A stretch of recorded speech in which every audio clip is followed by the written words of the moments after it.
Mga Mamshi, at ito na nga po, naisipan natin ngayon mag-DIY.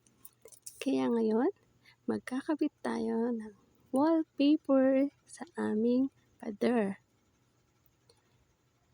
Dahil naisipan ko, Team Kahoy ang aming bahay.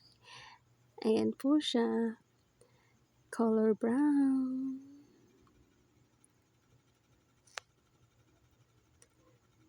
Medyo nahihirapan nga lang po ako magtanggal ng pakat sa likod. Sige, hagod para walang lukot. Kapag po siguro mga nanay na talaga tayo, no? Yan ang cravings natin sa buhay. Ang mapaganda sa ating paningin, ang ating mga munting tahanan. Sabi nga, mga Mamshi, go for the go!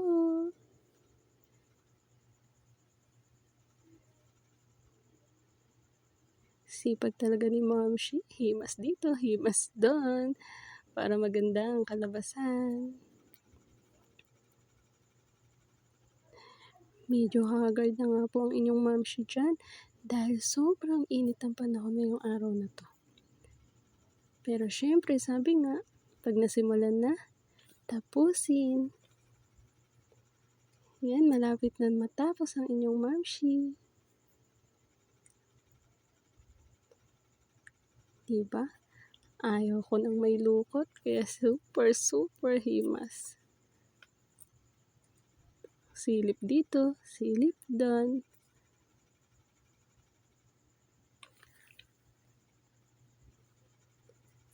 Bilang isang nanay, kailangan pulido ang bawat ginagawa natin. Siyempre, hindi tayo kontento kapag di natin nakikitang maayos sa paningin. Ayan, medyo inangat pa nga kasi medyo lukot. Siyempre, ano bang mangyayari?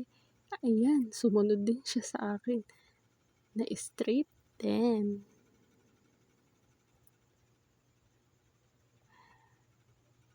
Masyado pulidong gumawa ang inyong Mamshi.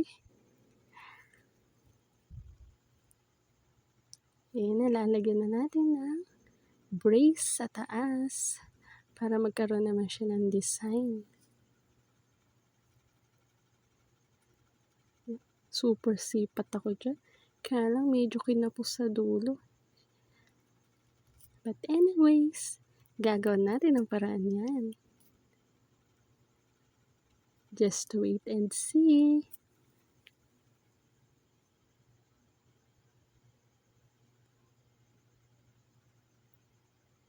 Diba? Super palas talaga. Dahan-dahan lang tayo. Yun nga, oh. Medyo kinapos sa dulo, but tingnan nyo naman ang outcome. Ayan na siya. Taran! Ang ganda mga Mamshi. Happy na naman ang inyong ka-Mamshi. Siyempre,